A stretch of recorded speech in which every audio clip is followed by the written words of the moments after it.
د رزړو هسپتال هم آبادول پکار دي، خو د 400 هسپتال هم آبادول پکار دي چې دی بیا بل پوینټ پکې دا دی چې د 8 بجو نه پس د ترانسپورټ سهولیات نشته، زنانو ته ماشومانو ته ډېر لوی تکلیف دی، ډاکټران دلته نشته او چې کوم قابل ترین ډاکټران وو هغه د MS د وجې نه هغې خپل ټرانسفر وکړو د 400 نه لاړل. دا څونه د افسوس خبره ده.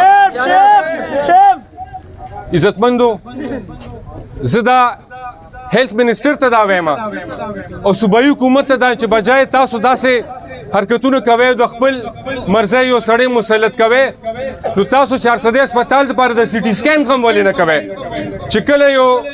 زخمی راشي او هډ انجری وته وشي نو تاسو ته پته لګي چې د سر د زخم او د هډ انجری د سي ټي سکین نه علاوه دغه بل څه طریقه نشته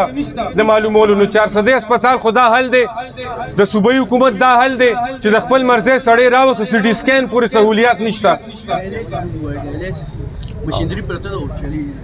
د ډایلیسس مشینری پرته ده هغه نه چلی،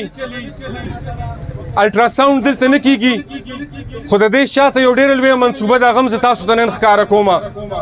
دا دی کوشش دا کوي چې پرایویټایزیشن طرف ته دا خبره بوځي، د نجکارۍ طرف ته، او دا سټپ بای سټپ د دې یو پروسس دی د صوبایي حکومت. اول دی سیکیورټي پرایویټایز کی، هغې نه پس دا بیا د صفایي دا سټاف،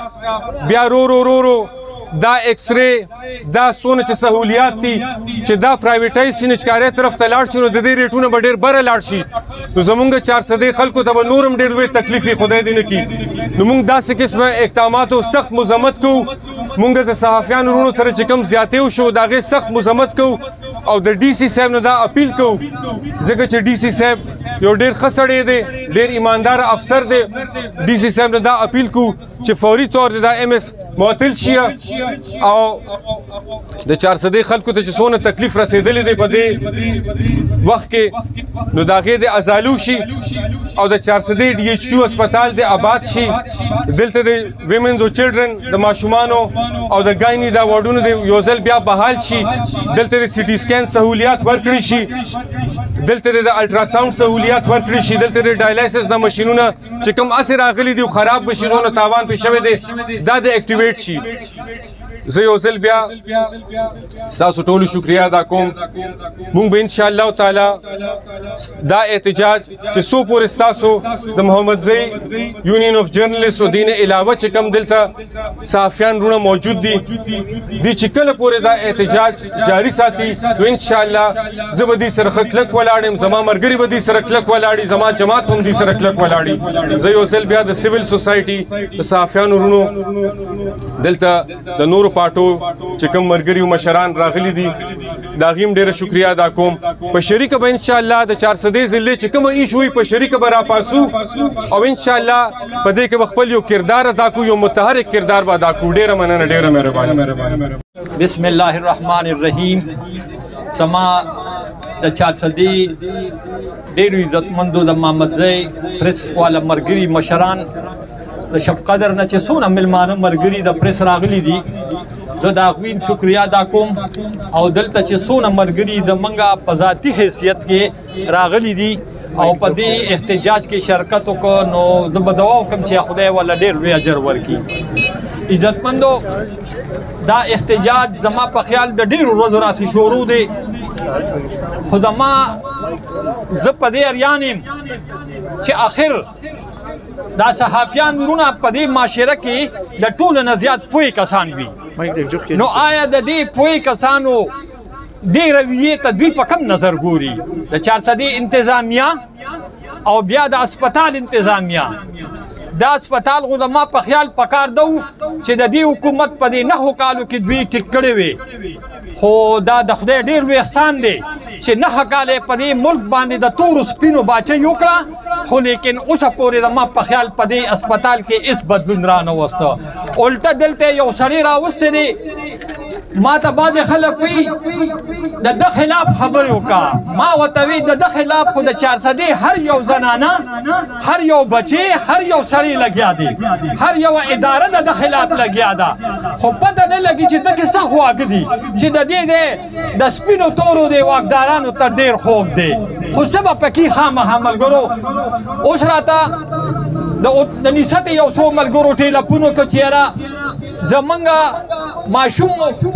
زنانه و په خېټه باندې ماشوم وایي چې دلته م راوړه وي راته وایي چې هلته یو څه وایي چې هلته مولا په لار کې وفات شو عزتمندو زه په دې اریان یم چې د دې چارسدې له خدای پاک ډېر یو ښه انسان ورکړ دی ډیپټي کمیشنر صاحب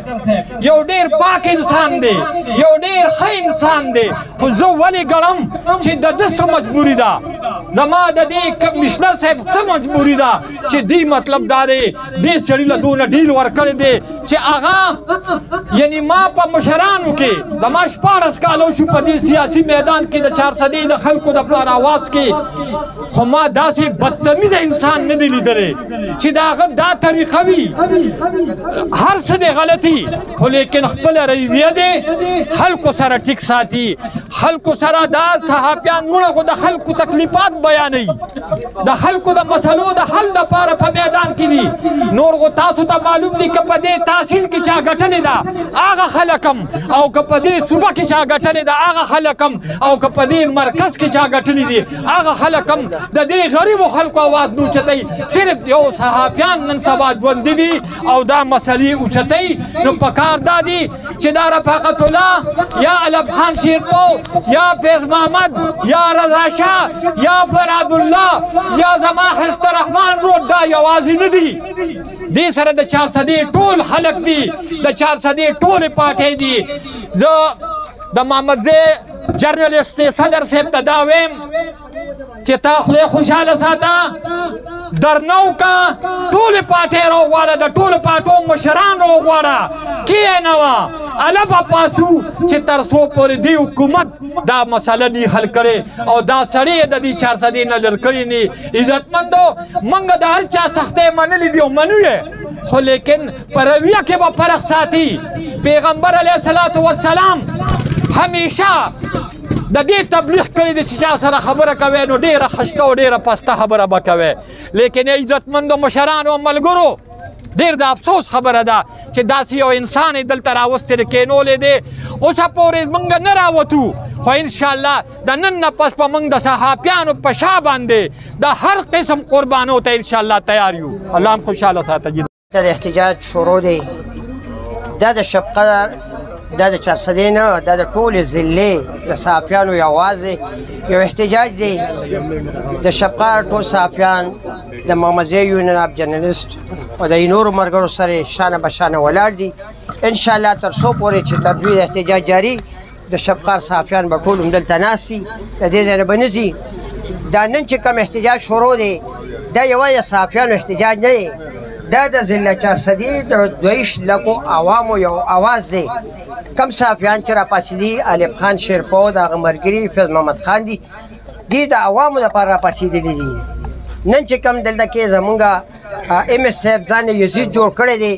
د یزیدیت ختمولو لپاره د خلک راغونډ شوي د صحافیان راغونډ شوي دي انشاءالله مونږ به د محمدزی یونین اف جرنلسټ سره د چارسدې ټولو عوامو سره انشاءالله شانه به شانه ولاړو هر قسم قربانۍ ته که خوا جیل ته تګي که هغه نوره قرباني هېڅ قسم د ام اس صاحب د محکمه صحت د سینیر وزیر صحت چې کوم د دې آشیرباد ورته حاصل دی د چا پروا نه راځي انشاءالله مونږ به ټول دوی سره شانه به شانه ولاړو ډېره مهرباني شي د دې پلیټ فارم نه یو دوه درې قرارداد پیش کوو لومبی قرارداد خو دا دی که دلته د ډي سي صاحب څوک نماینده وي چې دا نوټ کړي او په دې باندې پورې عمل وشي لومبی قرارداد دا دی د علب خان او رفاقت ایشو چې په څه وجه جوړه شوې را کم ماشوم وفات شوی دی